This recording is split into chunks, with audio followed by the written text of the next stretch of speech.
Good evening to all the panelists, and a very, very warm good evening to all the attendees who are there with us on Zoom, as well as those who have joined us now on YouTube. As you all know, this is the third offering in the series of Reboot and Refresh from the House of Johnson. And the underlying topic on which this time we are back to have a very rich and very, very diverse discussion is blending the urban public spaces and looking at what kind of transformation they will go through in the times to come. To have this discussion, I have with me some very eminent names from the world of architecture and design, some very, very interesting works to their credit, and I am very, very glad to and very honored to have all these panelists along with me to kickstart the proceedings. Just quickly taking the viewers through the profile of our panelists, a quick introduction to all our panelists. I will start with architect Rushikesh Hardurkar, the principal architect at ARH. He is joining us live from Mumbai, one of the most eminent names having decades of experience and one of the very, very active members of Mumbai design fraternity when it comes to architecture. Architect Rushikesh graduated in architecture in the year 1994. He was very, very fortunate to work under some of the most eminent names in the Indian architectural sky. People like architect Raja Adri and architect Prakash Mankar were his mentors in the initial years. Under them, he acquired strong design experience and understanding of complexities involved in creating a sustainable design. And for the past 2 decades, architect Rushikesh has been helming his own practice under the flagship name of ARH. From master plans to mixed-use development, from entertainment zones to cinemas, to multiplexes, to IT and ITES parks. Just few minutes back, he was mentioning some IT parks that he is designing even in the state of Kerala. You name it, and he has it to his credit. Some very, very innovative and interesting designs. When it comes to private residences, again, from minimalist to ultra luxury, every kind of work he has done. To his credit, some of the most prominent names in private residences that I personally know and I can quote is the residence of Mr. Sachin Tendulkar, Mr. K.V. Kamath, and Mr. Kamlesh Modi. Some of his interesting projects and some of the iconic projects that he has done include the campuses for ICICI, IBM, National Stock Exchange, Cipla, Reliance, Sterlite, and many more. More than 130 projects to his credit till now under the umbrella of ARH.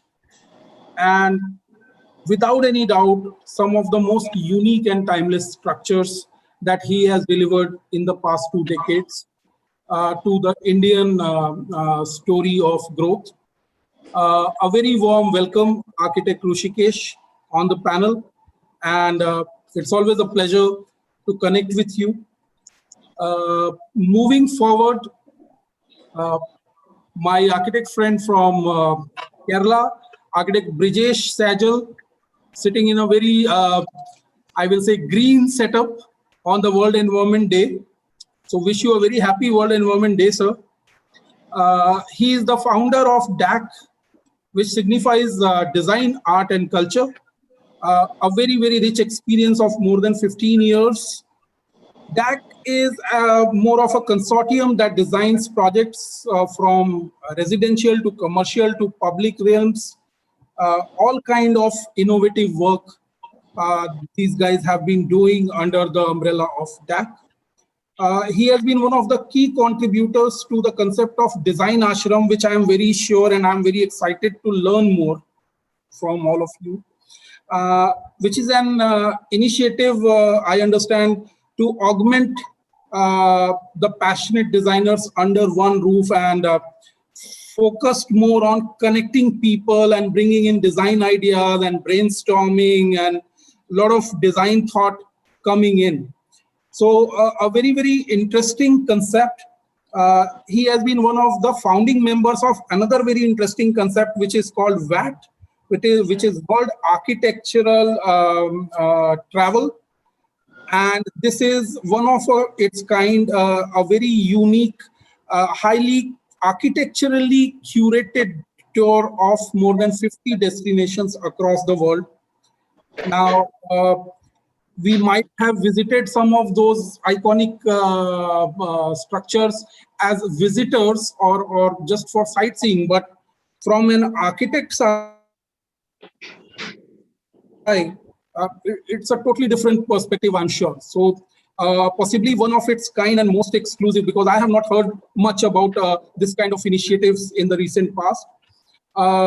Apart from many awards and accolades that have been credited to his name, Brijesh is also the director of a healthcare facility called Neo Hospital Private Limited, and is also the director of RM Higher Secondary School. So an educationist along with being an architect, a very rare blend, I will say. He has been a very integral and active participant on the social and architectural platforms like and bodies like IIA and IIID, and has worked very, very closely with multiple such entities on the collaboration and different kind of projects among the design fraternity. Very, very active when it comes to any kind of design related discussions, and one of the very, very respected and prominent names in the state of Kerala and across India. So a very warm welcome, Architect Brijesh, to the panel. I'm so glad that I have you with me today. Moving on next to Architect Naufal C. Hashim. He is the founder of 2i Architects, Calicut. He graduated from the University of Calicut in the year 2004. After sharpening his design acumen under some of the most eminent architects, he graduated to his own practice from the year 2006. And from 2017, he laid the foundation of this firm called 2i Architects. Owing to the innovative designs that his firm has been delivering, they have created a space for their own in very, very quick time. And from residential to commercial to education, all kind of work, they have been doing some very, very rich designing work. And again, one of the upcoming firms, a very, very vibrant firm. So always interesting to get new perspectives, and welcome to the panel, Architect Naufal. My pleasure to have you with us today, and I hope we'll get a lot of different kind of concepts from you today. Now I'll move to our next panelist, one of the veterans, I don't have to say, Architect Vinod P. Syria, Principal Architect at Space Art, a graduate from MIT, that is Manipal. He sort of joined this design yatra in the year 1993. And in the year 97, he set up his own practice along with his partner, Architect Anita. So it has been close to 23 years of this journey. And in this journey, he has delivered multiple projects, ranging from social development projects to different kind of socio-political initiatives that he has been into. Uh, a very interesting and very different body of work. So his architecture I would possibly term as activist architecture in its true sense, and uh, working for the economically weaker and socially less developed strata of society has been always a passion. Owing to his agrarian background and owing to the kind of organizing skills he has and the planning skills he brings on board, possibly one of the fittest characters to lead such initiatives, and that is what he has been doing for the past 2 decades. And he has been associated with numerous local body, panchayat level, district level developments, from government hospital to government colleges to different kind of local body structures. Uh, he has been one of the pillars for such development for a very long time, and beyond this, obviously, another area of his interest is responsible tourism. So I am very keen to understand this particular terminology. It's very interesting that responsible tourism is something which not many of the people in the audience would have heard, especially the common people. So if you can throw some light on this during the course of discussions, that would be great.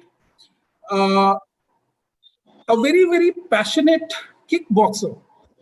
Now, that is one of the very different kind of blends, I will say. So an activist, an architect, a social worker, and a kickboxer. Put it all in the mixer and just do the blending, and you will get our very own architect Vinod. For all of you, ladies and gentlemen, a very warm welcome to you.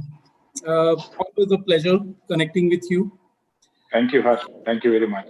Looking forward to all the insights that you will bring to this discussion. Moving on to our last panelist, absolutely sure not the least one, that is architect Vivek PP, who is the founder partner for Day Earth. He's also playing the role of chief urban designer at his firm.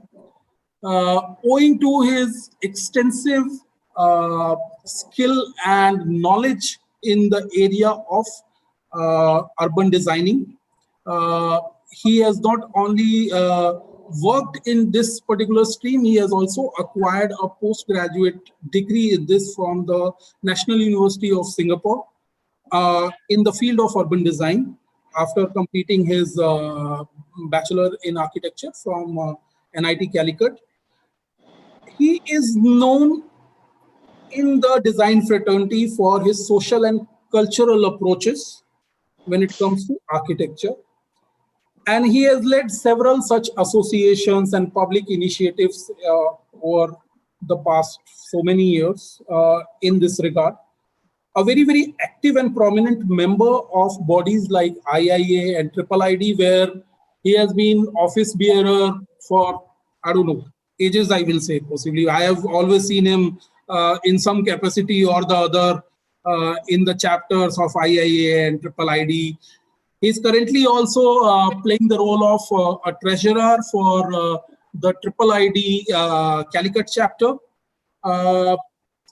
Some of the awards that he and his firm have been awarded with includes the Best Residence Award of 2017 in ASTEC, 50 Top Young Firms of India, Hot 100 Firms of India, Best Young Firm Award for 4 years in a row from Malayali Manorama. He is also one of the 4 founding members of Avani Institute of Design, where he is currently also serving as the head of academic council and is also a part of the governing council. His projects, if I talk about the body of work as far as the design is concerned, geographically it spans across India, whether you talk about Hyderabad or Bangalore or Chennai or the state of Kerala. He has some very innovative structures to his credit all across. Widely published in terms of the work that he has done. Many design magazines and design portals have covered the body of work of this very noted architect. It is my immense pleasure, my privilege and honor to have you with us. And on behalf of Johnson, I would want to welcome Architect Vivek to the panel. Gentlemen, that is the esteemed panel that is with us today, and so much of talent, so much of experience, and so much of creativity in one single screen of 14 inches is just making me very, very excited, because possibly this 14-inch screen in front of me is overflowing with creative juices now. So without wasting time, I will set the tone for the discussion, setting up the context for the discussion, and then I will give the whole this thing to our panel. See, when it comes to public spaces, it's a very interesting perspective. Let me start by saying that the interaction that we as humans have with our public spaces, that defines the social fiber of a society. And not today, from ages. If you talk about Rome of past, it was defined by those public baths and the amphitheaters and places like that. It talks about the Roman residences only, private space. People always remember place like Rome with the public spaces which were there. Or if you talk about the ancient Indian structures, the cities of ancient India, they were defined possibly by those intricate workings in the temple complexes and the courtyards which were there. So every city, every particular community, every particular society had a fiber which was the public space, which used to define the interaction between the humans dwelling in that particular society, community, city with the public spaces they created. Now, fortunately or unfortunately, the realities across the world have been different. If I talk about India, the reality of public spaces in India is totally different from the reality of public spaces across the world. There are no comparisons, and there could be n number of reasons, which I would not want to get into. Possibly our panelists can add more to that. What, as a moderator, I would want to set as the tone of the discussion today is, we are in a crisis situation. This crisis has already started impacting the human behavior as a whole, as an individual, as a community. It is impacting now. Physical distancing, whether it is the norm for hygiene, the extended norm for hygiene. Today, possibly proximity and of mixing up is the new fear. And that is why the places which were so vibrant in the past, our public spaces, they are encountering the silence which they have never seen.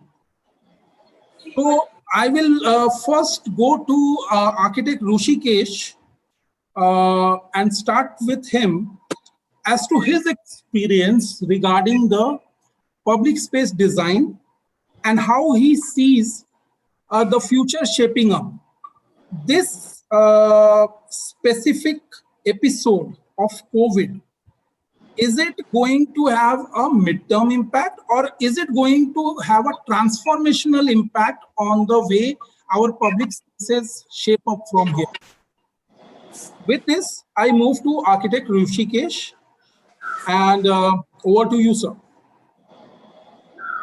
Hello, good afternoon, good evening to all of you. Wonderful, wonderful, body of work, all the other panelists, which we have already spoken. Right. So right now, when we are discussing and we are having such a good moderator here, who is so positive and talking everything, see, everything here looks like, right now, a dark thing in front of us. We don't know where we are going from here right now. 6 months down the line, 1 year down the line, nobody has got any solution.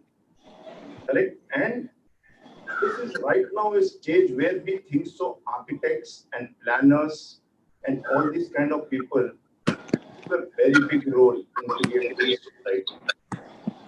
Whenever, if you see, we all learn from history. Whenever you see the old pandemics, whatever has happened in 16th century, 17th century, 18th century, all that, you see they have brought in such a good thing. Like if you see the Thames River used to be flooded by, human waste and all that, sewage and all. Then came the, stormwater drains, then came all that kind of planning came. So many things happened during all these pandemics and all. Pandemics create very, if you take it negative, it is negative. But never India impacted with all this. There were world wars. World wars happened. In World War, what happened? Our country never affected. In 1947 also, when we used to have this, our freedom struggle, only few people were confined to this. Maybe, 5 lakh people, 10 lakh people. But here right now, and at that time our population was how much? 40-50 crores. Right now, we are 130 crores. All 130 crores are affected now. Somewhere or other. We never fought any kind of, pandemic ever till now. We never confined, to our houses. First time we are getting confined to our houses. Never it has happened in the history. This will take us to the public spaces. This will. And there is an invisible enemy right now. We are with the enemy right now. It is invisible, and this is going to take us to the public spaces where we are going to get a lot of energy.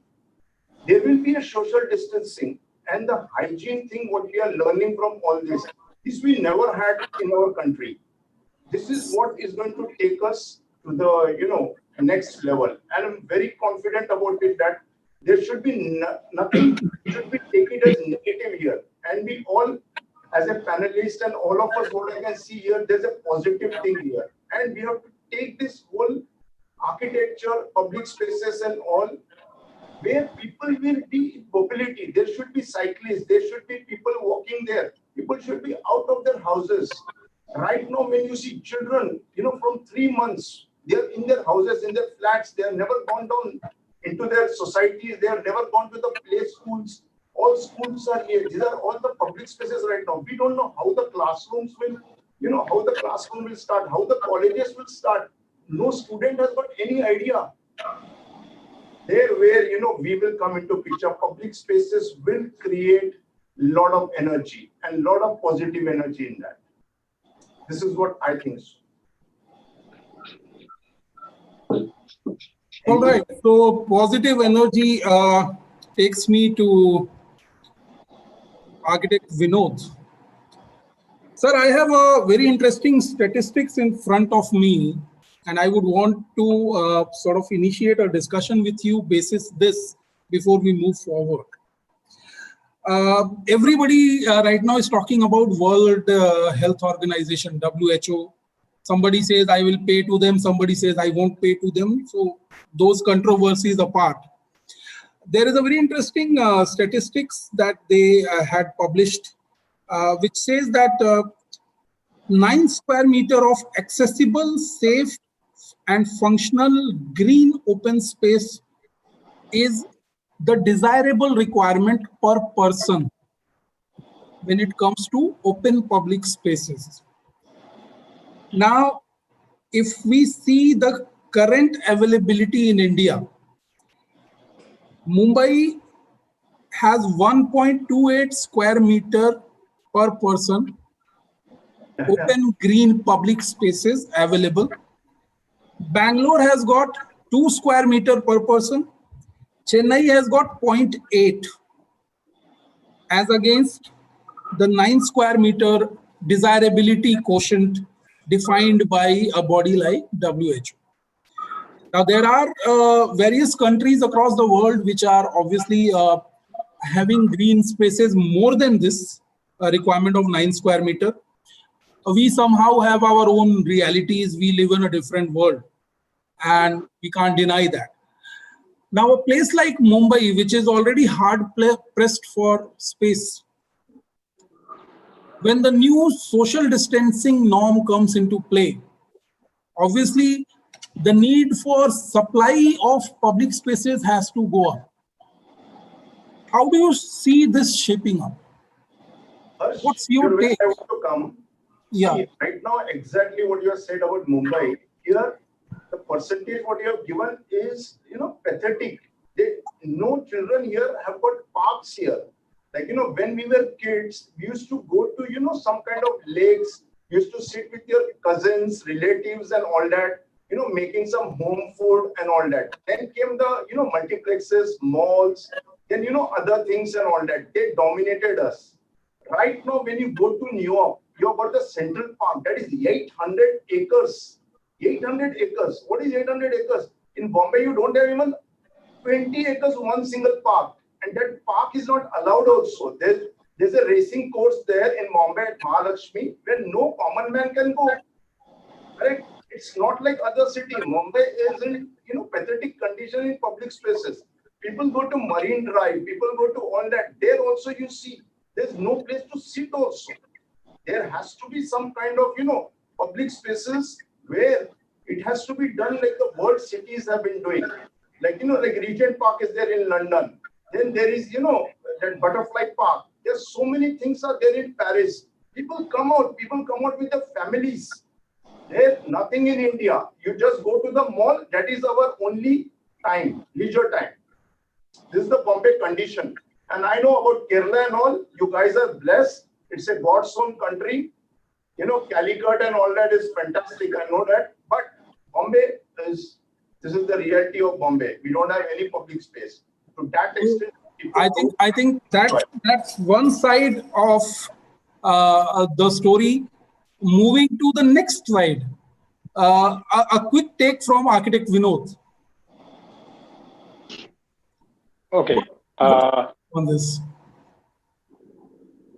See, as far as as rightly Rishikesh was mentioning, I think we've been always termed ourselves as the blessed state and the God's own country, and the open spaces were all around all the time. And I really don't know whether I'll be the right person to comment on the lack of space in the public space, which is which is a common crisis in all the metro cities. So I guess since we are going to be focusing more on the public architecture, maybe Vivek being the urban designer, he could start with as Rishikesh was mentioning, that Calicut has been blessed with beautiful public spaces. Some of the public projects which he had initiated under the banner of the Earth and IAA, maybe he could start presenting some of the public spaces which are a blessing for all of us at Calicut, and then we can continue from there. Absolutely. So I'll quickly move to architect Vivek.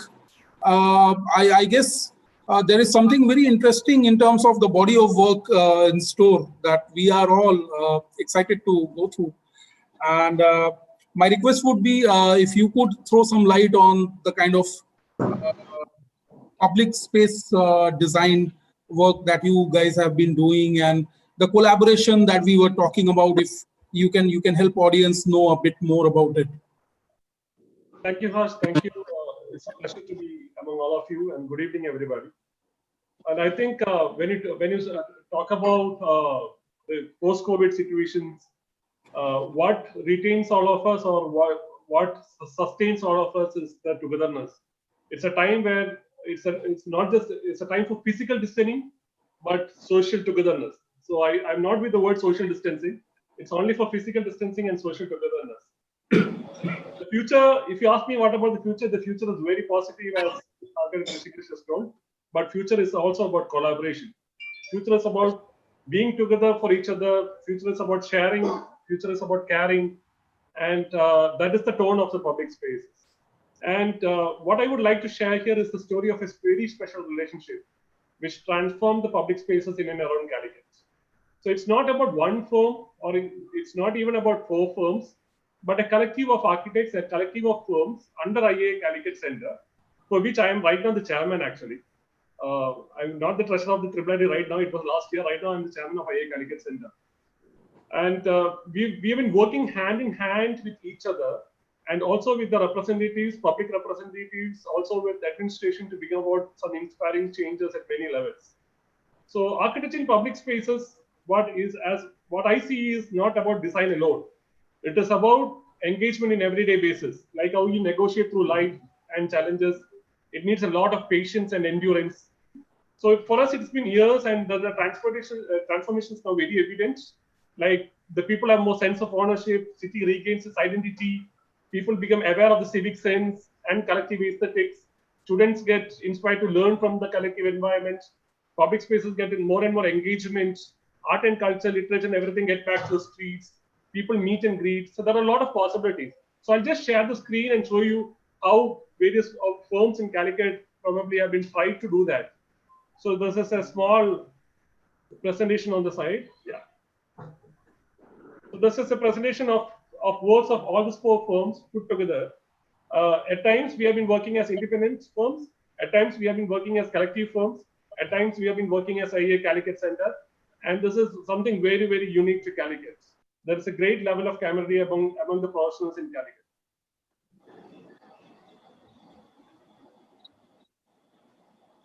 So I'll talk about the everyday spaces. We start from hospitals.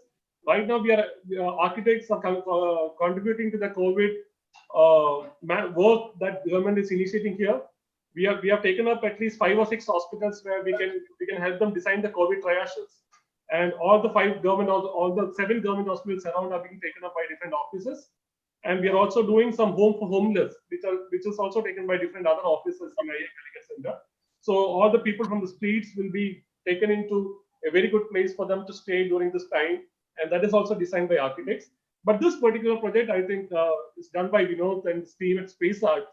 And it's a small dormitory block at the Mother and Child Center. And you see, there are a lot of these projects. We have a very vibrant MLA who have taken up all these projects. And he's very, very keen on the design. So what we have been trying is the first thing, when you talk about architecture and public places, I think the first thing is to educate the bureaucracy, educate the politicians. What is the value of design? The value of design is definitely not on the value of amount is spent on it, but what is the outcome of it. So I think this is just a beautiful project which is very near to my home. I love this whenever I drive to the office, and this is done by Vinod as well on a small public library. We gone up to the level of everyday spaces. Like our bus stop, cities have been homogenized. We have been copying the West. So sometimes when we go back to our traditional context and when we do our public spaces according to that, there is some kind of a sense of ownership as well. This is a bus stop that we have done in a medical college area, and the people have started to own it, and the entire area suddenly became vibrant with this. And the amount of learning spaces, the schools that we could intervene, it's been amazing because of the special effort by this MLA in terms of his PRISM project. And this wonderful little project, I think Brijesh would be a better person to talk about it right now. So I'll hand over to Brijesh just to talk about this project, because this project is a higher secondary school where only 80 students study. Now it is one of the most sought out schools, even if you take it the private schools category. And the kids there have started owning the spaces, and the spaces have started inspiring the learning. Brijesh, you want to add a couple of sentences on this? Yeah, thanks a lot. Thanks to have all of us here. And when it comes to school, before getting to the design of it, it's like, this is not just an architecture project for us. This is beyond an architecture project where today, even the, as Vivek said, like, students and people who all are there in the nearby, the neighborhood, and the teachers, parents, all take the ownership of the space, and they are maintaining well. And that's most important, being, especially in public project, we design projects, but how we maintain it, that's also makes a lot of difference. And here, I have lots of questions, as all of you have. It's like, why we consider our public schools as the last option for schooling, since when it comes to all the other professional colleges, maybe we prefer the government institutes as the first preference for our kids. So, and why we are not maintaining it well, and what schools, though we say it's our own property, and we always choose the highly paid schools. On the same time, the best teachers comes to these institutes. And when we started getting into this project, this has came through IEA, and the initial thought was, of course, as Vivek mentioned, our MLA Pradeep Kumar, and this concept of PRISM, that's like, promoting regional schools to international standards by through multiple interventions. So when we say the multiple interventions, we are just a part of it as an architects. But apart from that, like, the IEM code is involved in it, and all the other professionals and engineers, even the contractors, all got into the as contributors. And apart from that, in the academic side, all the people who are proved their potential in their space, like, the best dance teachers come and teach the dancing, and music teachers come and teach the music, and even all kind of games they introduce there. So, and by financial support, we got, this majorly the government is funded it through MLA's fund and the Bivaco. All these people contributed whatever fund is available in the other resources, and they pulled in. And other some DC books, they contributed the library and the books to that space. So when it comes to the design, the challenge and the creating good spaces, our challenge was how these people take the ownership of that space, how they should feel that space. Now today, when we talk to the kids, we are quite happy, because they say, since you guys did so much, at least we should learn something and show you what we can do and contribute to that, back. So we are confident that, tomorrow we are building a better society, or better citizens for the society.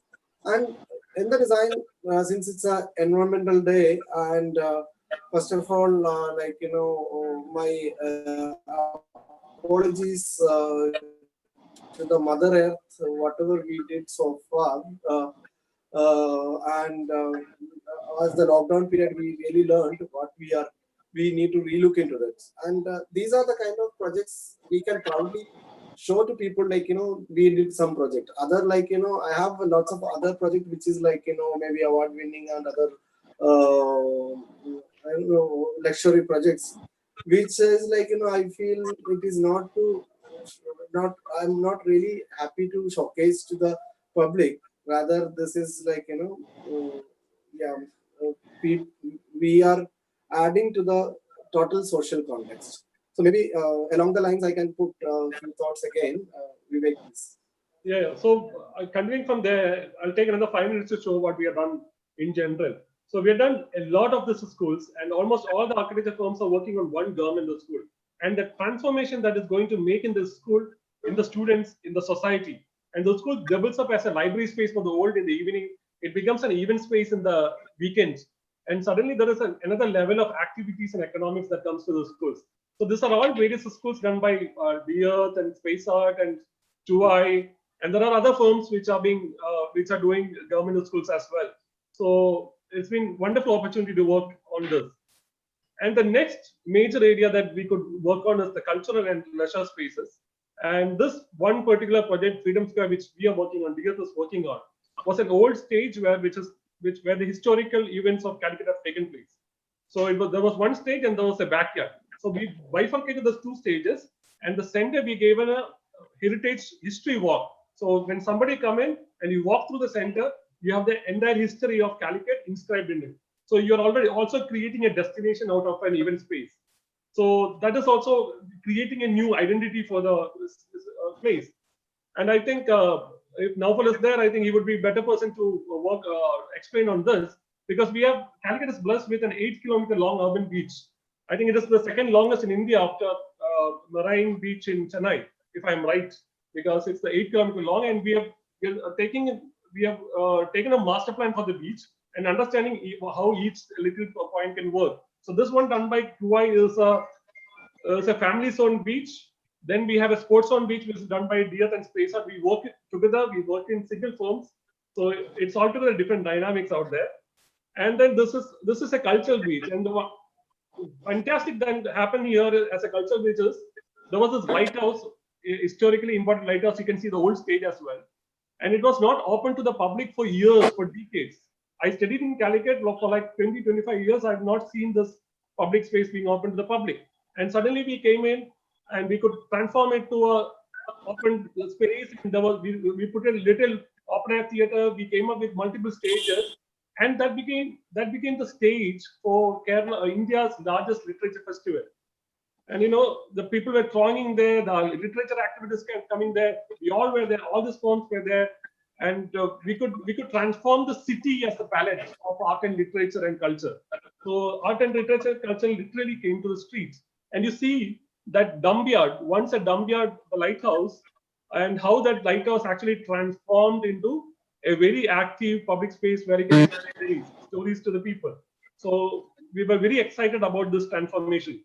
And then there is community spaces. I think Naufal can talk about this, because this is a very interesting project for fishermen community along the beach. Naufal? Yeah. Thank you, Vivek. Yeah, actually speaking about architecture in public space, I would like to talk about this particular project. The project was to design a gathering space, for enhancing the lives of a fisherman community here in Calicut. And the people there was leading a very miserable life, with poor life standards and all. And people even lack the most basics of the human necessities also. And the aim was to design a building to bring some kind of order to their lives. At that time, I was like, how is that even possible? So it led me to think about the public architecture and what is meant to deliver to the society. Actually, architecture can actually be quite powerful. And coming to this project, since it is a sensitive zone, constantly fighting with natural calamities, design space is also intended to act as a disaster shelter, and a space for the local people to gather and connect, to do things together, etc., etc. Then we had a stakeholder meetings, stakeholder consultations went really well and helped the team to come up with the best solutions and all. And then we actually went into the community's life, treated them as both clients and co-designers. bringing the community members into the design process also. Then about the space can be rented by the community members, for a very minimal rent for their personal gatherings and all. And at the same time, it is rented to the common people at a normal charge. The bias is not done based on the costings. Actually, that's the priority is always given to the needs of the community members. That's the beauty of this project. And I think to be a successful architecture project, a building is intended to become a catalyst to achieve positive change in the community.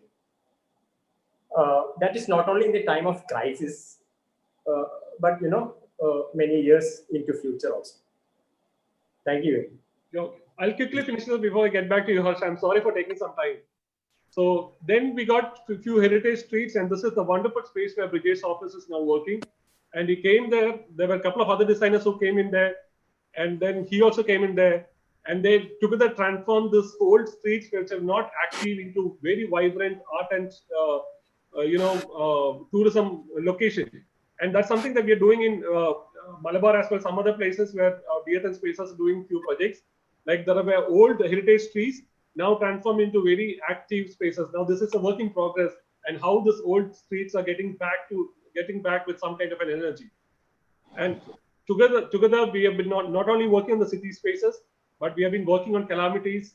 Kerala had floods last 2 years. Now we have COVID. I told you we have been working on the COVID triages. We have been working on flood documentation. We have been working on rehabilitation. And this project that was one of a prestigious project taken up by IA Calicut Center. And this is like we are rehabilitating 55 families who have been affected by flood in Wayanad, in Puttumala, and we are giving them a prototype design, and we have also given them a layout. There are a lot of firms together working on this concept, and similarly we have been working on a tribal front as well. And especially we have been talking about everything during the life, and we cannot end it just there. So I would invite Vinod to talk about what he's doing with this crematorium in Malaysia. Yeah, thank you, Vivek.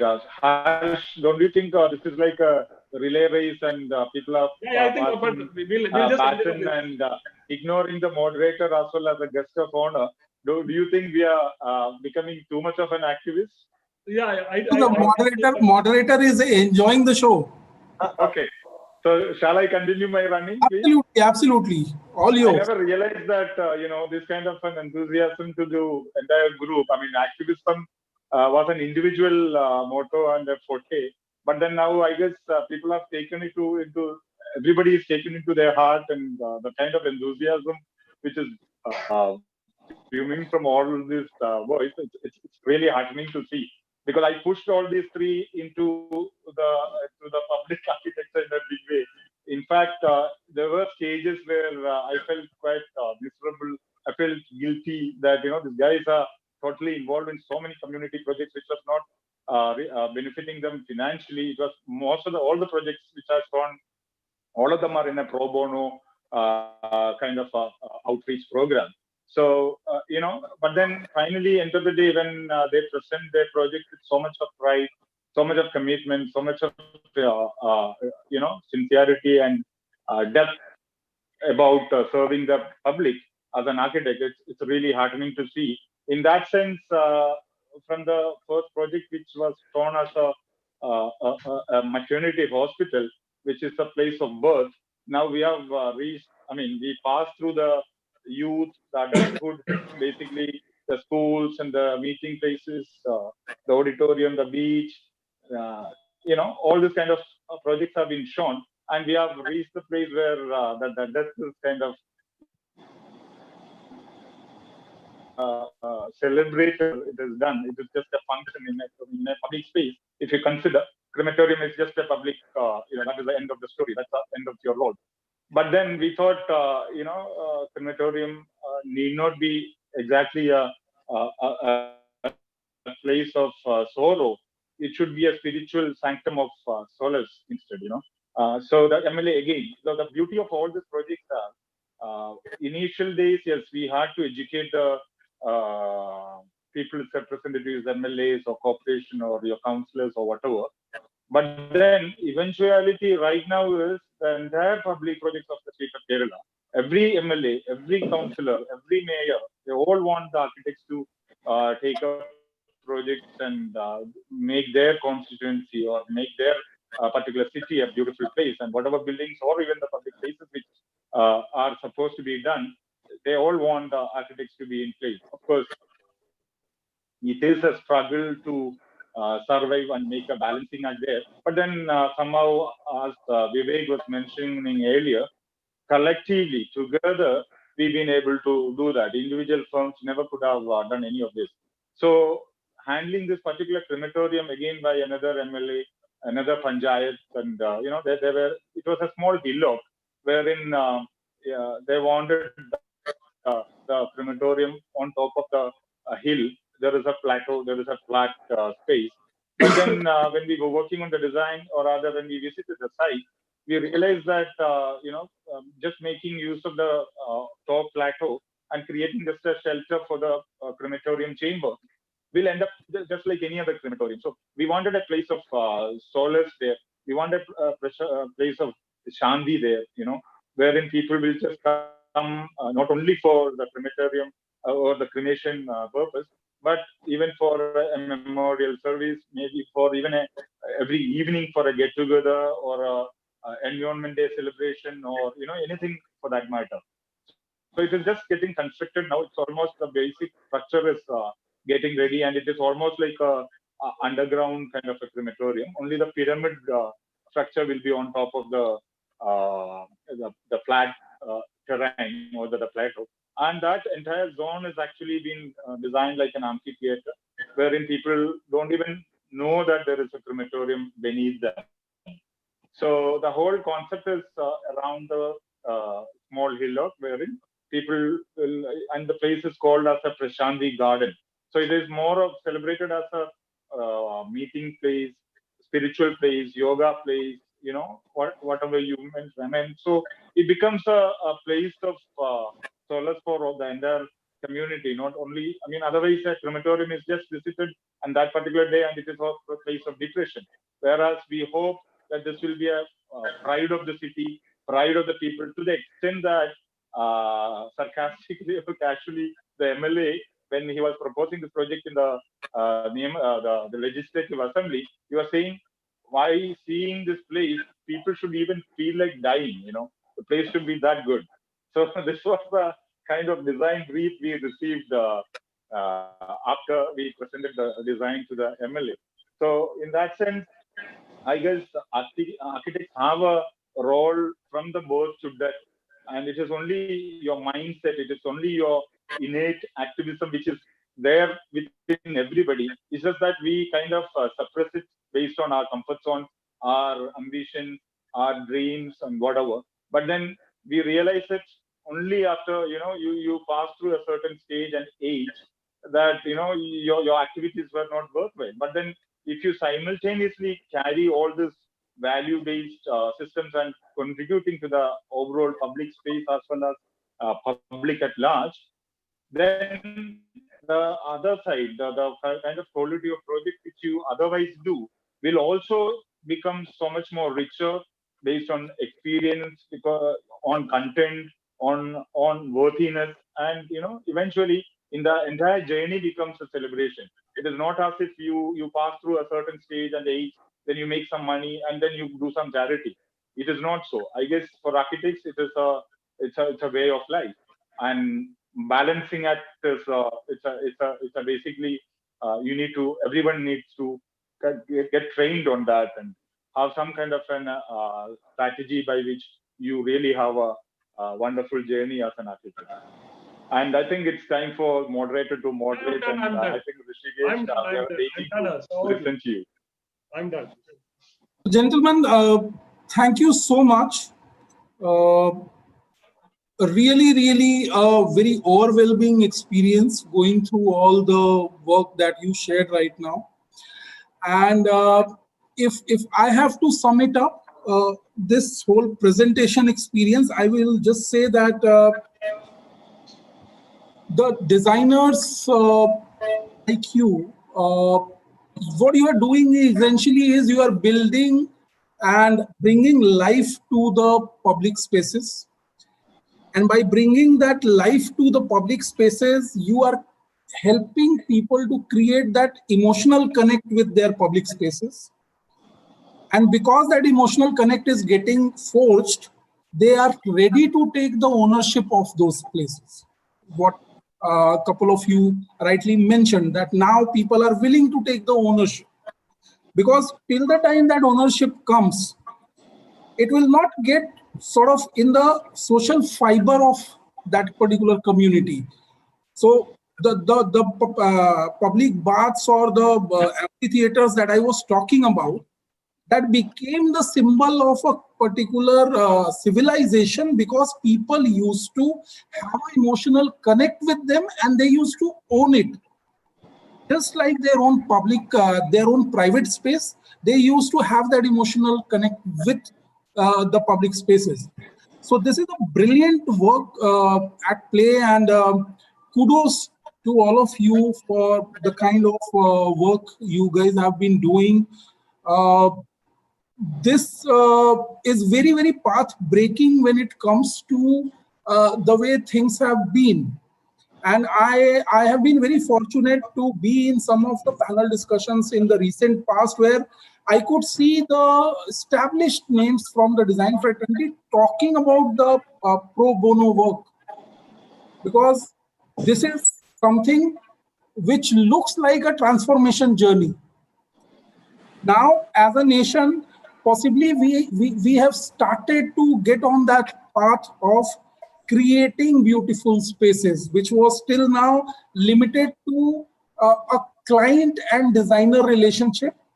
It is now moving into the common man's territory. And what you guys are essentially doing for me is connecting the common man with design. I am not a designer. I am not an architect. I don't have any design sense per se that I know for sure. But even I can connect with the work that has been showcased here. And I really felt overwhelmed by just looking at those things. I saw a particular public courtyard in the school which was showcased by Brijesh, and reminds me of the courtyards of my own childhood, which sort of I had forgotten. So thank you so much for all those spaces. And that brings me to the next question that I had sort of noted for architect Brijesh.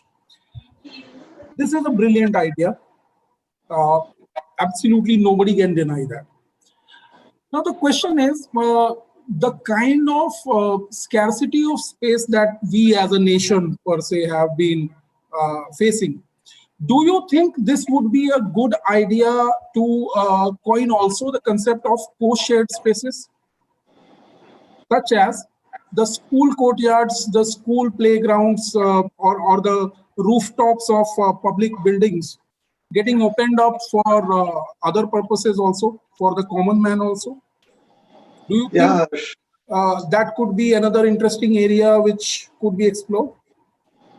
yes, Harsh, it's been done. Like, now the Karaparambu school is not just a school. There is weddings keep happening there. Their dining space is used for their wedding dining space, and the hall which is used for multi-purpose level, like indoor sports and all, that is being converted for marriage hall. And we did a major national design conference there, and around 600, 700 people were attended. And even a movie has shot there. And that was not as a school, as a resort, though. And this is one of the same school where our old, grandparents used to study, or our parents used to study, and our kids not used to study. And the same school, it is about to close with only less than 70 students. Now there is a huge fight to get an admission in that school. but there are some kind of strategies made that every deserving people need to get admission in such schools. So this is, and around the campus, this is hardly a 1.75-acre land, and we retained all the trees in the campus, and the setback of the school is now used for a walking track for morning and evening for the community around that. So this is a community space and a school now.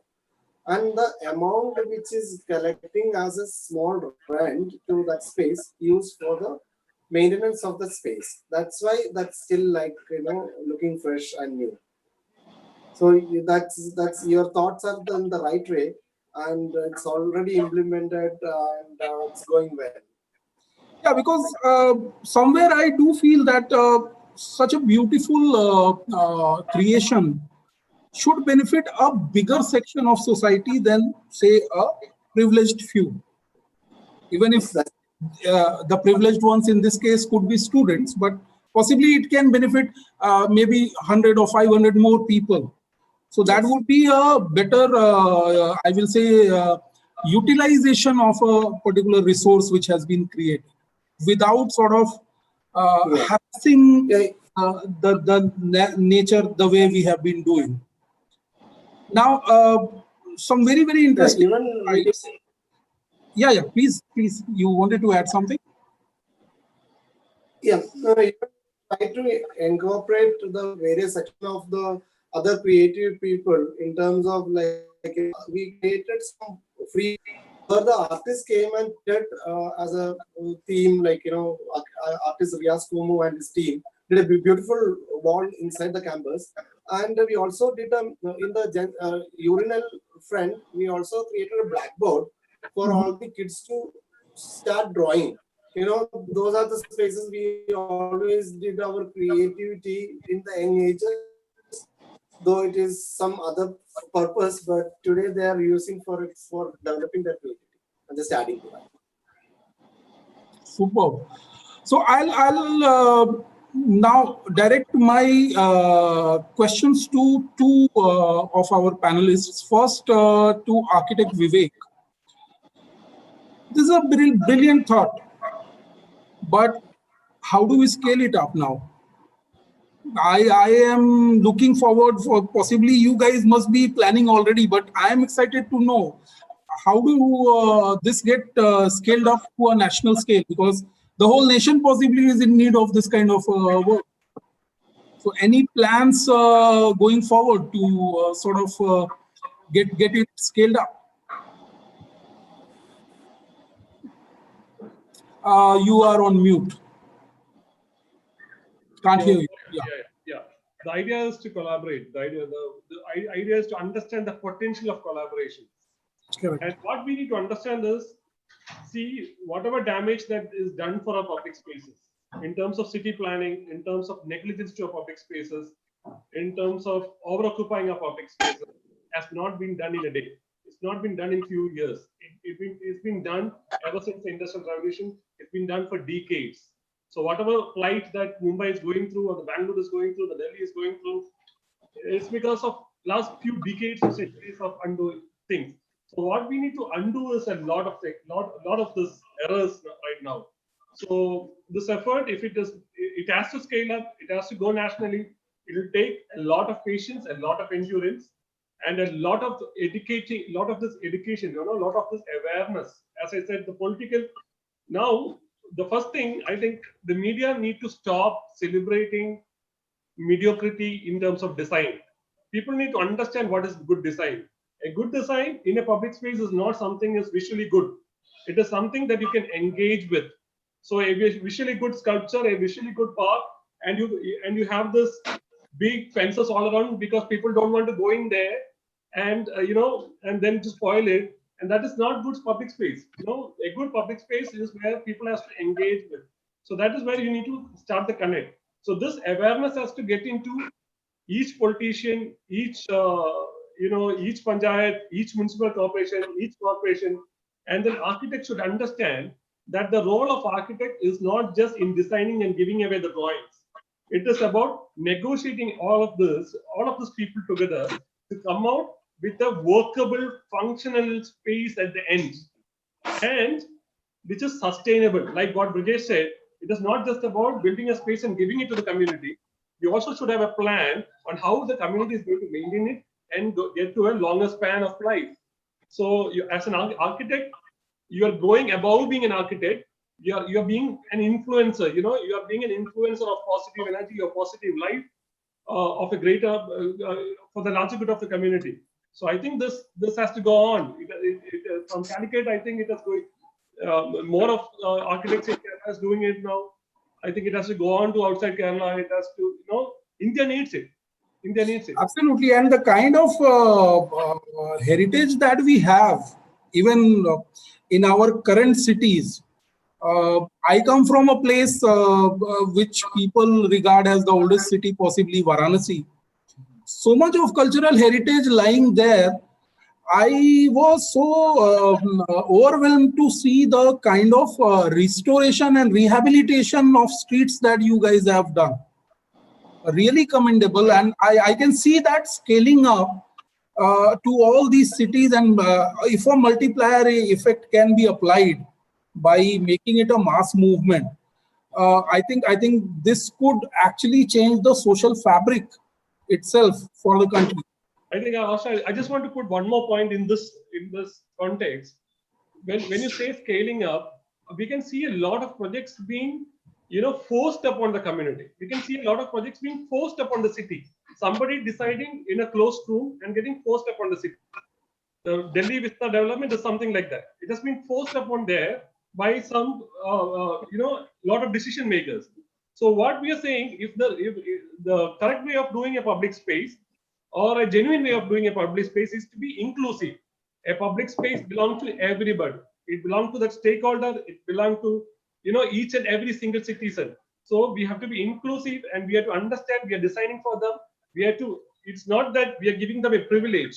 It's that they actually own it. So they have to be the part of the process, not just the stakeholder.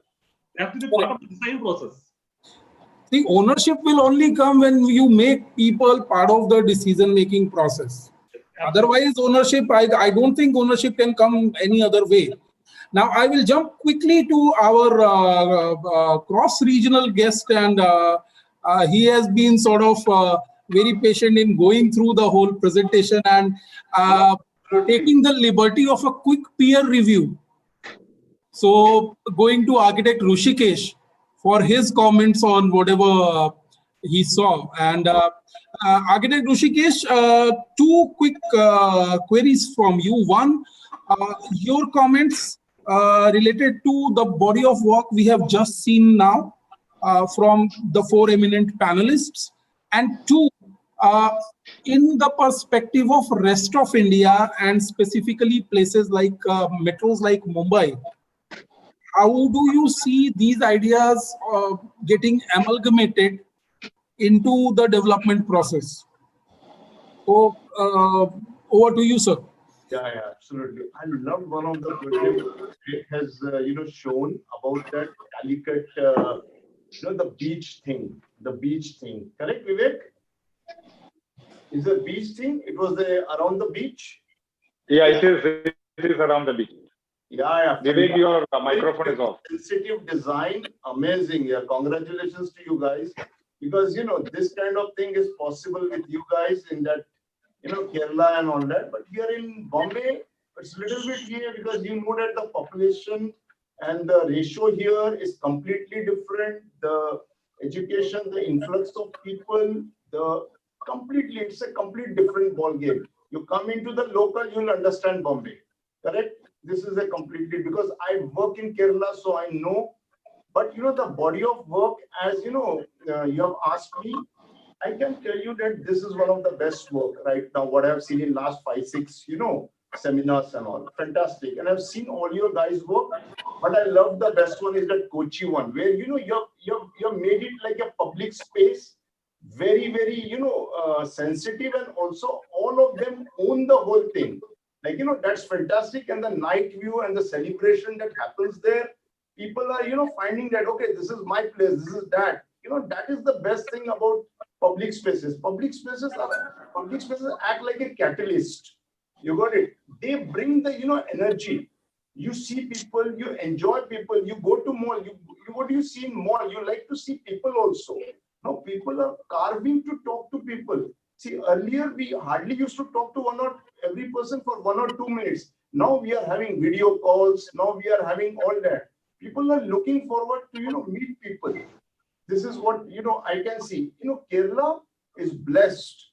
But again, it's blessed with you architects also. You are doing absolutely sensitive work. And you're privileged to do that because, okay, there is a place there to do. Correct? You have got that kind of projects. You have got that kind of things. But here, the things are different. We are doing mass work. We are doing 50 lakh square foot, one building. Or we are doing 20 lakh square foot, one building. There's a difference. There's a difference. It's like, it's a completely, like, the other, it's like, we are not in the same country, bottom line. So I suppose architect Rushikesh also has something interesting to share. Absolutely. So, sir, if you would want to quickly take us through whatever you wanted to share. A little bit, where I can take you guys, little bit introspection of my work, and then, how we do public spaces, because we do private public spaces. Okay. Are you able to hear me? Yeah. Okay.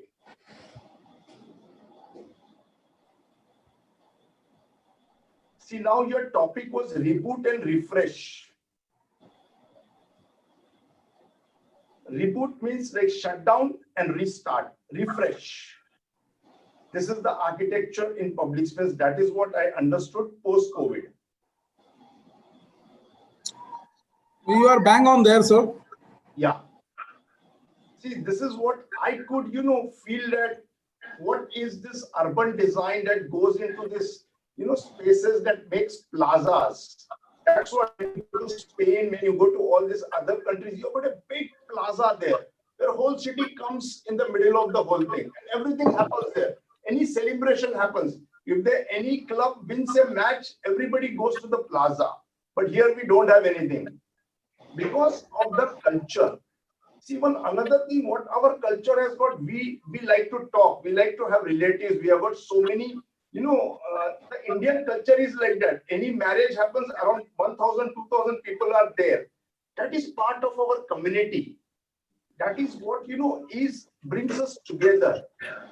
See, the biggest thing is that rest, all of them and other countries are suffering because they are not disciplined. We were disciplined about what government said to our people. They said that be at homes. We were at homes. We followed that. That is why you see less of life. We have lost very less people in comparison to other countries.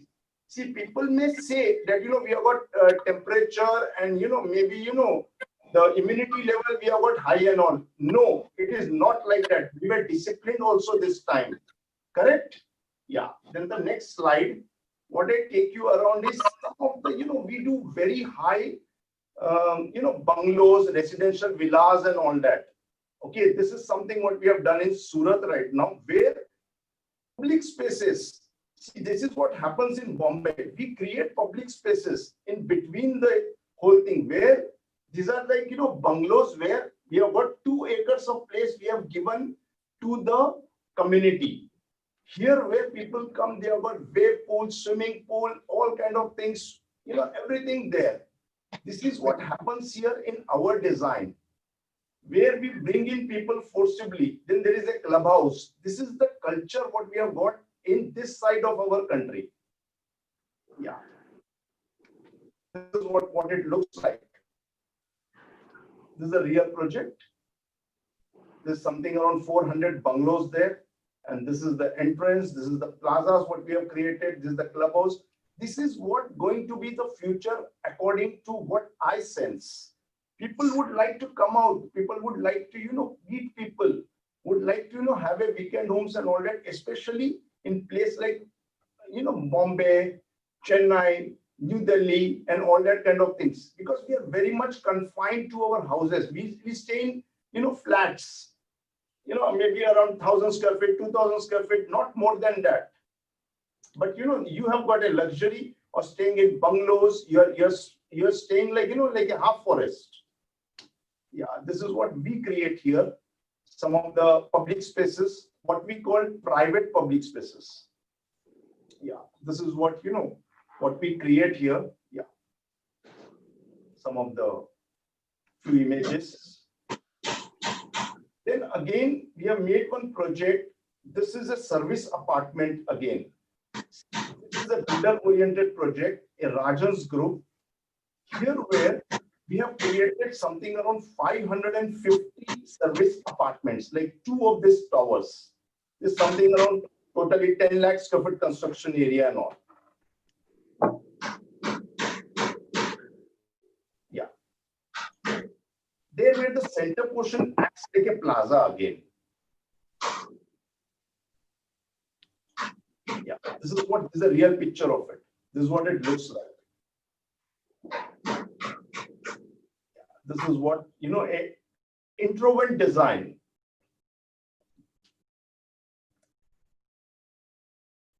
We are into this kind of work where we make public spaces in the residential areas. This is where we can afford. We don't have public spaces like the way you have got. Yeah, some of the buildings where we create inside the building lot of spaces.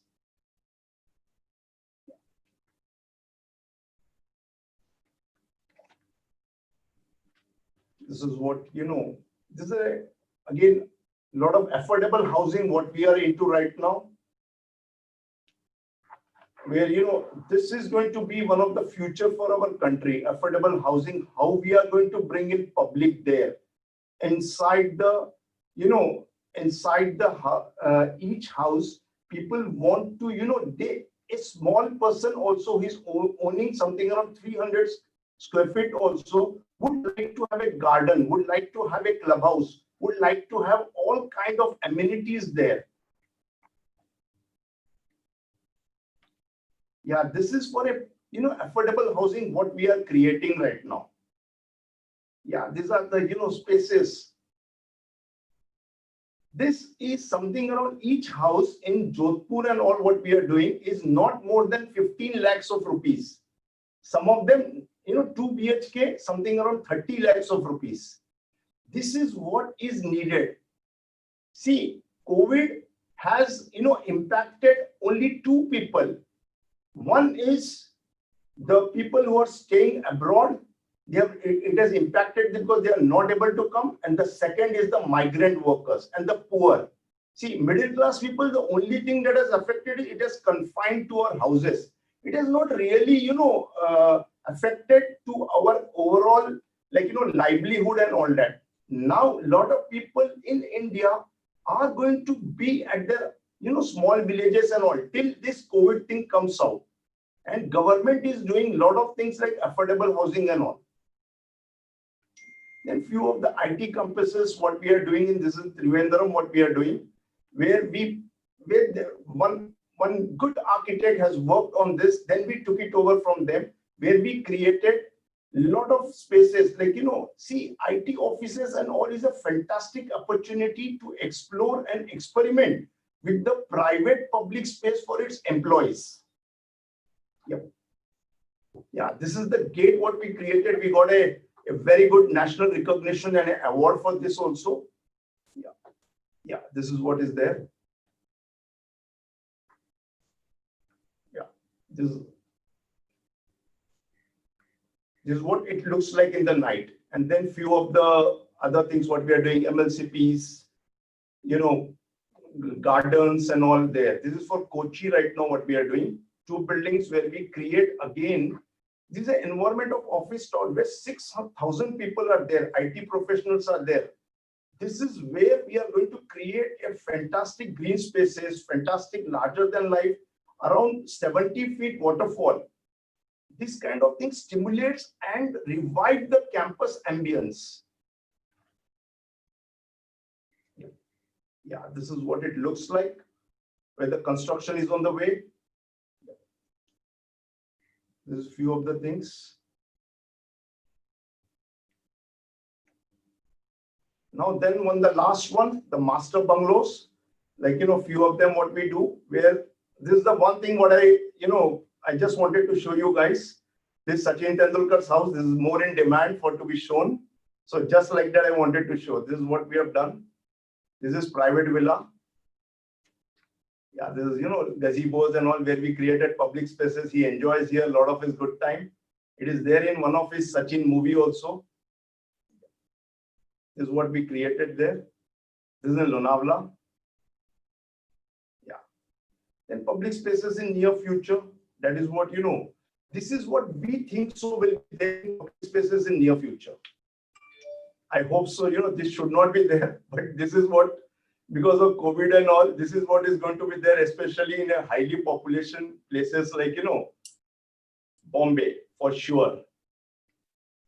Yeah, this is what is my take of my presentation on this. And I'm very keen to know from you guys, what are your thoughts?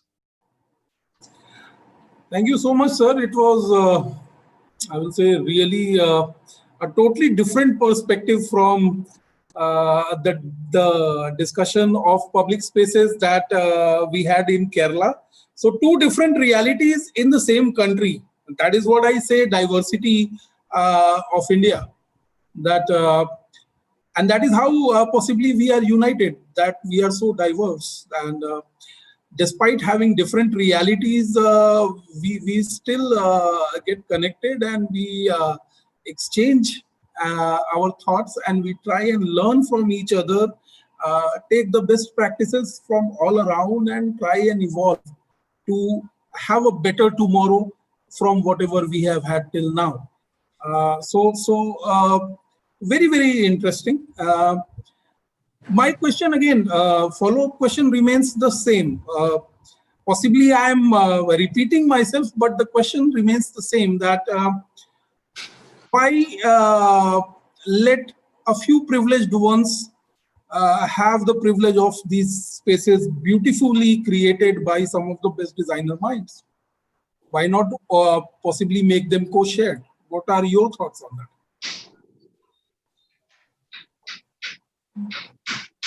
I think you are on mute.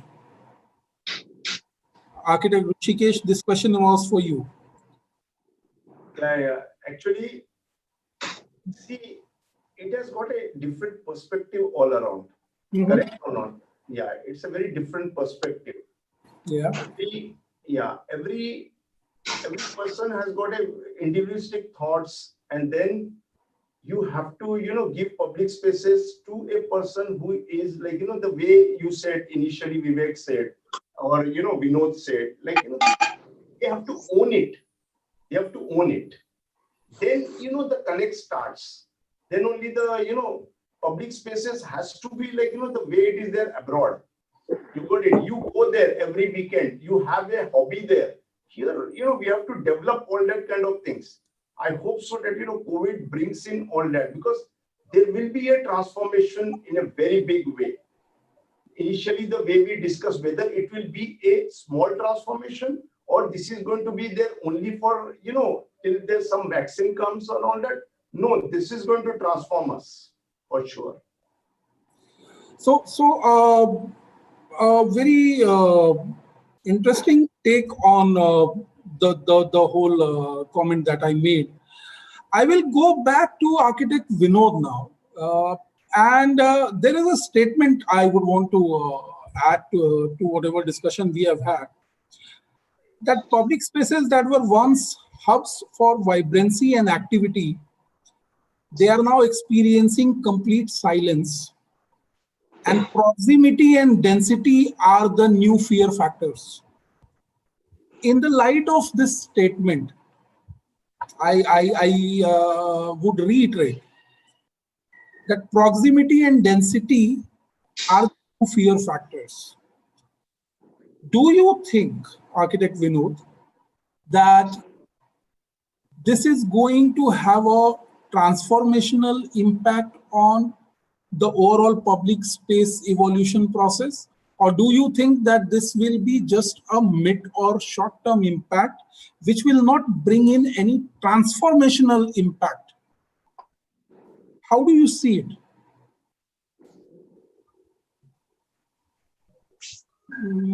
Like, You are on mute. mute. Thank you, Harsh. And I hope our listeners are still there. It's been a long chat. It's a long conversation. No, Looks we like have we are all good, getting we have carried good away from this. numbers. We have good numbers glued with us. Absolutely. Thank you.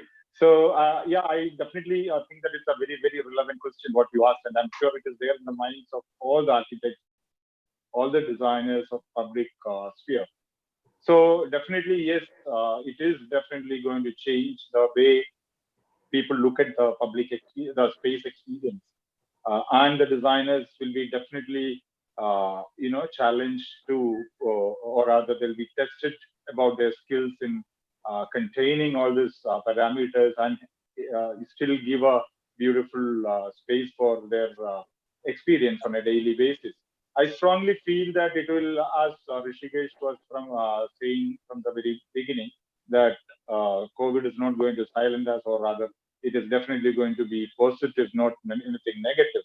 In the same way, I strongly feel that the relevance of design public spaces will become so much more in demand. And for that same reason, every architect, every designer will have to be more cautious and conscious when they touch their pencil or a pen or their mouse. Every line which is drawn is going to create a huge impact on the lives of the people who are going to experience. So a small example which I was just thinking when you were asking, maybe the street furnitures which we provide in the public spaces, or in the railway stations, in the best station or the best stand which Vivek was showing. The particular furniture, the seating arrangement which has been designed there will definitely have a completely different perception altogether. Maybe we think twice about how to position the seats, how near the seats should be, and usually when we are talking about waste management bins or things like that, which is there in the public sphere, I guess we will be definitely more cautious, or will be concerned about providing a place for a sanitizer. Maybe instead of a waste bin, there will be a mask bin, things like that. I'm sure the street furniture, the product design sphere itself will completely change, and that definitely gives us so much more opportunity to be more proactive as far as the public architecture is concerned. So, just like what Vivek was mentioning earlier, it is about social solidarity. It is physical distancing and social solidarity. So, how do we bring in this to terminologies in our architectural interpretation is going to be definitely a very, very curious development, which we are all keen to watch upon and work on it as well. So public spaces will be more in demand. People will come out of their air-conditioned environment big time, which is going to be a more balanced India. I'm very, very sure that the condition there will definitely fade away to a natural level of living will be more in practice. Sustainability will be so much more celebrated, and there we will have the good earth, the space art, the D-earth, the DAC, two eyes, one eye, single eye. Everybody will have so much more opportunity to play the level field. And one quick, since maybe this could be my last chance to talk, I would say Rishikesh also can think of, when you're creating such huge private public spaces, it's so beautiful, it's so envious, and I really wish that, maybe we would all come and spend some time with you, maybe even work with you. And when you design such private public spaces, at least in Kerala, in Trivandrum, I think maybe some of the private public spaces you should, as an architect, convince your client to give it to the public at large, not just that private public space. The street can come inside, and you can be a big manipulator as an architect. A manipulator in a very positive way, an activist. Activist is always termed as scheme or manipulator, politician, and things like that. But then I think they're all positive to bring bring in a balanced, a much more matured, so that the concern which Harsh was trying to address, that public-private space and public-public space, these are kind of concerns of balanced, matured society. So there you have a big role to play. You are big enough to play that role right now and be an activist along with. That's on my message to Vinod, thank you so much for your kind words. Let me tell you, I am, I like the way you said the benches and all that kind of thing. It's very interesting. You got it. It's going to be a real thing which we all don't know what's going to happen. Correct? That's good. That's a very, people will be scared to sit on any bench also now. There were the designers, there were, when the offices are opening right now, where are the offices are open? All want partitions there, all want, everything. We don't know what's going to be there. And public spaces are going to be like, a catalyst. It's going to function like anything. People would like to come out to eat. The days will go where, restaurants inside the restaurant and all will be part of it. People would like to go out, sit on the beaches, go into environment. That is going to be a big transformation. I'm with you, Vinod. Yeah.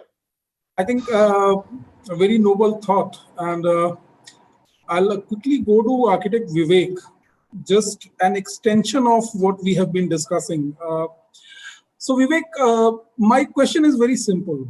I was reading some epidemiologist who said that there are two kinds of endings of any epidemic or a pandemic. One is the medical end and the other one is the social end. Now, medical end is something for which you don't have any certainty when a vaccine will come, when a particular medicine will come for cure or prevention of any crisis situation. So like plague medicine took 3,000 years and HIV 40 years still going, we don't have any medication. So a very possible outcome towards the culmination of this whole crisis looks like a social ending, wherein possibly we all get frustrated of this whole fear and this fear psychosis that has been going on. And then one fine day, as the common man, as the public, everybody decides and says, to hell with you. I want to live my life and I can't live my life, all my life in the fear. So fine, I'll go out and I'll enjoy my life. And if something has to happen, then let it happen. Now I can't hold myself back. That to me looks like a possible ending. I am not saying that may happen, may not happen. If, again, a big if this social ending approaches, what role the public spaces could be playing, and how, as a designer, you think the design fraternity can play a role in this? Yeah, thank you. Before I get into your question, I think after seeing Rishikesh's presentation, I thought we were talking from two different planets. But it's very interesting to see such a body of work as well. And regarding this, I don't think there'll be neither a medical ending or a social ending. It's just going to become a part of our life. And all that we need to do is to respect ourselves and respect who is sitting next to us. That is it. We were hurrying all around our life, and we forgot to look at ourselves. We forgot to look at what our body needs and what our body wants, and how we should take care of our body, our health. And we also forgot to respect our family, our immediate neighborhood, our offers. We were just asking them to work. We were not asking them to look around what they are. We were not respecting our neighborhood. We were not respecting our city. So this is just going to be a part of our life. And we just go back to our fundamental. Look at ourselves. Look at people around you. Respect each other. And that is what you mean by keeping your safe distance, keeping your protocol, keeping your hand instead of handshake, it is namaste, whatever. It's about respecting the individuals, and everything will be fine. And also now we are increasing our immunity level. Absolutely, absolutely. So it's not about a medical ending. It's not about a social ending. It's about how you take it as a part of your life, and be a true good human being. Absolutely. Correct. I think a very apt way to sum it up. And going forward to the man with the most green background among all the panelists, Architect Brijesh. You know, I envy you.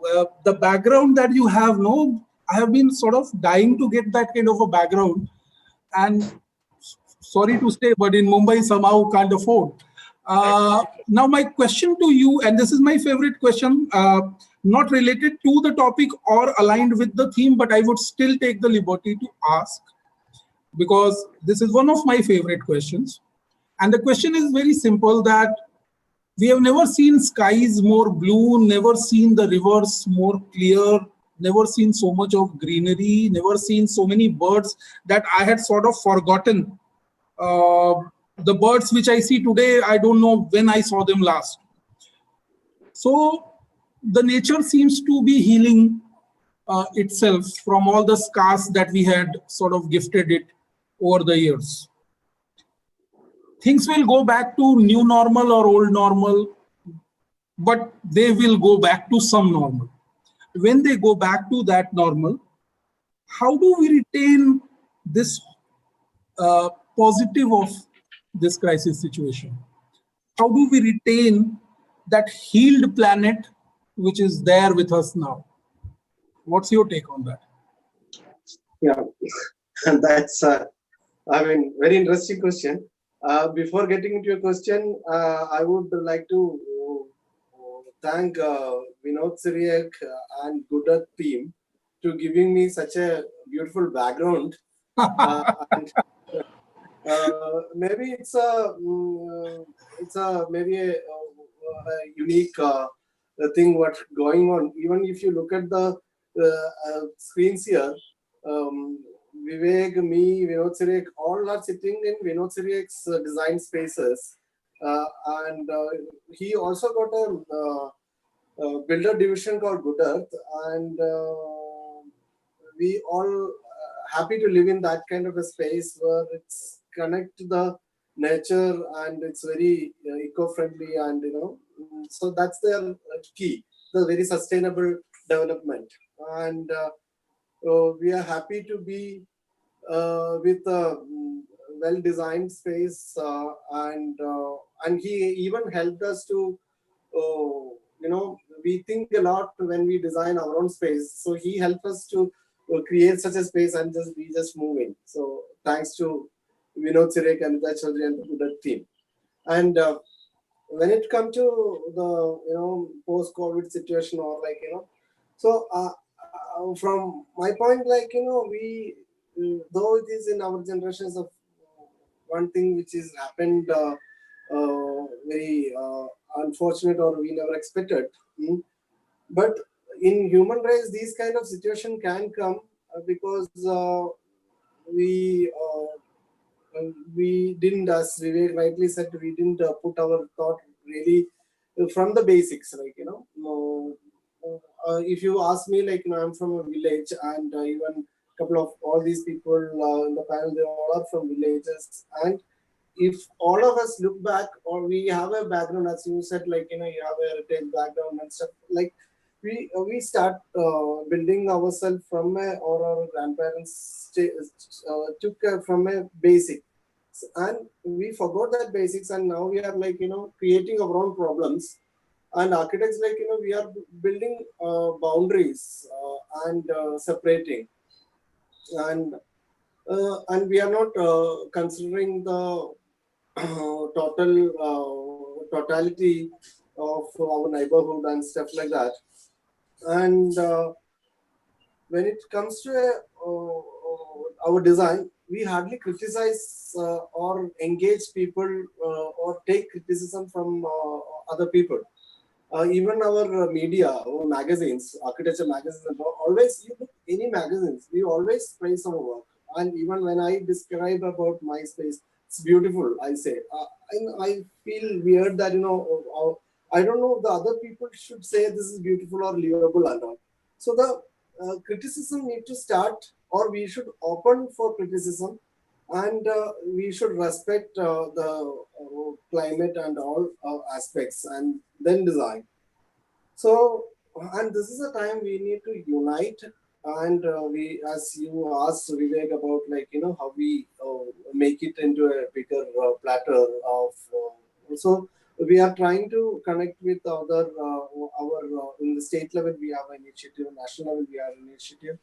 But let's look back to our own public space or private public spaces or public spaces or whatever you say, and the amount of boundaries we are building in the society need to cut down. So though in Kerala we were like having different caste system and all, today also I believe there is a caste system, maybe in a financial setup, like, so there is the earth is for all, and we can't walk through after that compound. The security stops us, even some building structures stops us mentally, saying that that is not my space. So this need to be welcoming. Our spaces need to be welcoming, and we will be having more welcoming spaces and happy spaces for a happy life for tomorrow. That's it. Thank you so much. That was really, really inspiring, I would say. And joining us in the panel now is my senior colleague, Mr. Anup Shri Kumar, who is also the president and the business head for tiles for H&R Johnson. So welcome, Anup, on the panel. On behalf of Johnson family, Anup, I would request you to thank all the panelists before I move to the concluding remarks from all. Thank you, Harsh, and thank you, Rishikesh. Thank you, Rajesh. I heard Vinod. I joined late. I could hear Vivek. Very interesting definition I got today about being an activist. I mean, very politely, very humbly, but communicated very hardly. What is real-time meaning of activist? Something good to learn. And thanks, Vivek, for your input of the new way of life. Yes, we are getting into a completely new way of life. We all are doing something ridiculously different than what we were doing pre-COVID. So all are learning. It's completely a new way of life, and I really value the comment on the value of environment in the society. So it's really good to learn. The same thing was told by Vijay, to respect the environment, and a very bold statement of being happy and happy life for tomorrow. So great insights. Thank you so much. Thanks for all your inputs. And once again, a very warm and a very happy evening to you. We are proud. We welcome you to this. We all welcome the esteemed panelists on behalf of entire Prism Johnson family. We at Johnson, I wish to thank you all for taking out time and gracing the panel. All the wonderful thoughts and positivity shared by you all today are bound to have a great rub-off effect on several people. I've just narrated what I felt. So it's a great honor for us for you all being over here. We all know these are the testing time, and we have benefited immensely by this optimism shared by you all in today's discussion. And my warm regards and gratitude also to all the viewers watching this session live. Thanks a lot to all of you. Ellaru vandinu bhayangara nanni. Ellaru kaanam pattiyanu bhayangara nanni. I also happen to be Mallu, but born and brought up in different parts of the country. So my Mallu will be always a little slangish. So bhayangara sandosha ellaru kaanan. Thank you so much. Thanks for joining us. Thank you so much. Thank you so much, Anup, Thank you very much for all the kind words. And I think one of the silent panelists till now, I would want to hear a bit more from him. Architect Noful, let me come to you, and possibly when we start concluding this session, I would want to start with you and take your thoughts on the overall discussion. How do you see it from the mirror of public space design. So you have seen two different worlds, two different realities within the same country, one which was presented by 4 panelists, including you, and the other one which was presented by architect Rushikesh. So these are two different and very starkly different realities of the same country. When we come to talk about public space and private public space, as architect Vinod rightly put it. How do you see these two sort of amalgamating?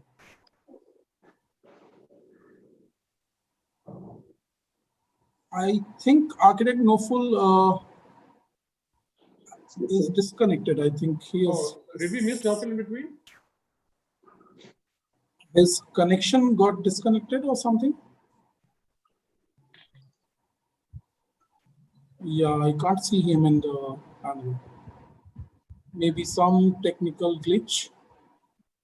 Fine. So till the time the IT team attends him, let me move to all our panelists for a quick concluding remark, starting from architect Vivek.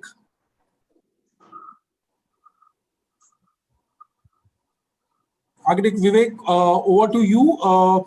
Any concluding remarks that you would want to add, or any message that you would want to give to the viewers?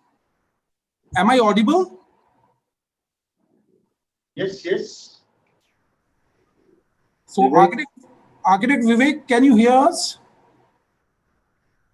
I think no, so. it looks like Vivek is not being able to hear. Yeah. I think technology has started playing the tricks. Right. And So now I think he's. So actually, I was reading somewhere in a group, even webinars and these kind of meetings are also becoming a epidemic, they have actually. It is. So, gentlemen, Yeah. I think I'll come back to architect Vinod, first to you. Till the time I think this issue gets sorted with architect Vivek and architect Noful, if he is able to join us. Your concluding remarks, sir. Any message to the viewers? Yeah. I think the message is something which the viewers should have got it. Watching all this presentation as well as the conversation, I really don't want to be a priest giving 2 words or 3 words, but then I can only tell you as well as the viewers that we've been for the last 20 years in the name of good earth and space art, creating this kind of sensible spaces for public at large. Focus was always a large, the India with this kind of population, the Kerala, a small state, but at the same time, we have much space to actually construct, because one side we have the sea, the middle ground, and then you have and then you have the Western Ghats. So very, very little space to build, but then, how do you sensibly use those kind of available spaces and create some sensible thing? And in that kind of a balanced act, I guess you can with any kind of strategy, even when such a pandemic also come and attack you. So that is exactly what we want to control. Everybody has to be in the baseline, in the bottom of the heart. There is an activist as well as a survivor, as well as an architect or a citizen. It's all there within everyone. It's just that everyone has to learn to take it up. It is a responsibility of everyone to take up a little bit of everything. And I think that is what my message is. And to when you want to do something at Varanasi, well, you know whom to contact. The architects are a bunch Absolutely. of architects already, and we will be happy and excited to Varanasi and do the needful. And Rushikesh, we would like to meet you at Trivandrum. I will be there. I'll be there. I'm also looking forward. The virtual friendship will turn into a real friendship now. All right. Thank you very much. So I will now leave the floor open for our panelists to add any closing remarks if they would want to. and then put a stop to the session.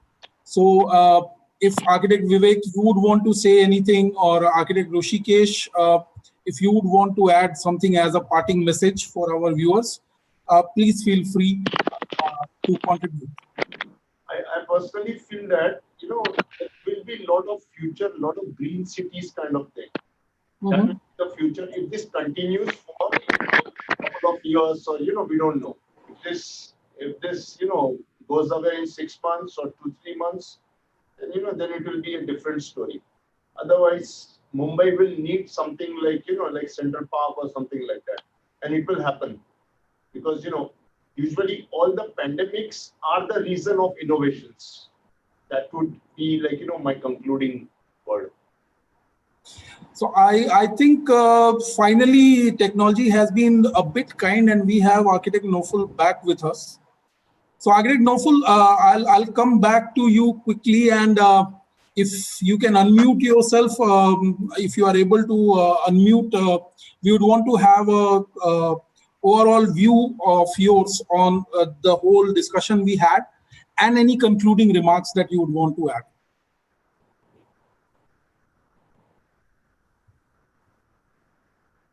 So I can see him in the panelist, but I guess, yeah. I'm here. I'm here. Welcome back. Yeah, thank you. Some technical glitch my call got disconnected. Could you please ask me the question again? I didn't get you. The question is, one is, you possibly had the balcony seat in the whole discussion. So if you can quickly, help play the role of the moderator, which actually I should be doing in summarizing. I'm again sort of giving it on contract to one of the panelists to sum it up for us, and any concluding messages that you have. Yeah, actually, when we think about cities, we think about people, where people go, what they want to experience, or what kind of spaces they need, etc., etc. Then for this situation, what you call the COVID period or post-COVID time and all, we need to think about we need to promote bicycle tracks and the bicycle stations, or we need to promote the double-decker buses in cities and all. And not only that, we need to promote the the mass cultivations and educate people to avoid the speaking in the public spaces and all. I think that's this is the main thing we need to look into, that to think about the public spaces, and that's the thing. Thank you. Thank you so much. That was actually a very insightful suggestion, and I think there have been a couple of failed attempts in India when it comes to the cycling tracks and all, because I used to live in Delhi and saw during Commonwealth Games one such failed attempt. And if I have to put the blame, I would say the ownership was not built. We, as the common people of the city, never owned it. So it sort of failed. And that is where the projects you guys have done are phenomenal, because you have been able to create that emotional connect. So on that note, I think I would want to extend a very, very warm and heartfelt thanks to all of you for the insights that you added, for the wonderful discussion that we had. I thoroughly enjoyed, and I hope all our viewers who are watching us on Zoom and who are watching us on live streaming on YouTube, they must have enjoyed equally. And I'm very sure that a lot of people will go back to this video when it is on YouTube to go through those contents that you have added. And this is sort of a legacy which has been recorded today.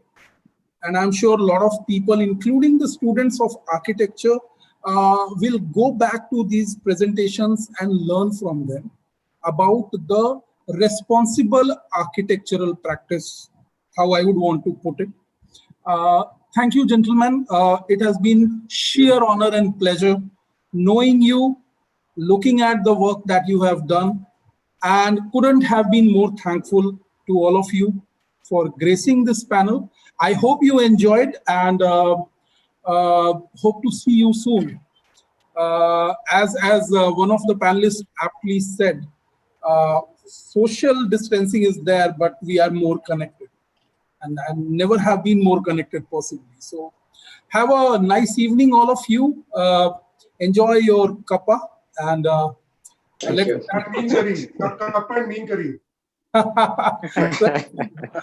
Have a nice evening. Thanks a lot. Thank you. Thank you. Raj. Thank you. Thank you so much. Thank you Thank you very so much. much. Thank you. You've been Happy extremely birthday to all. efficient.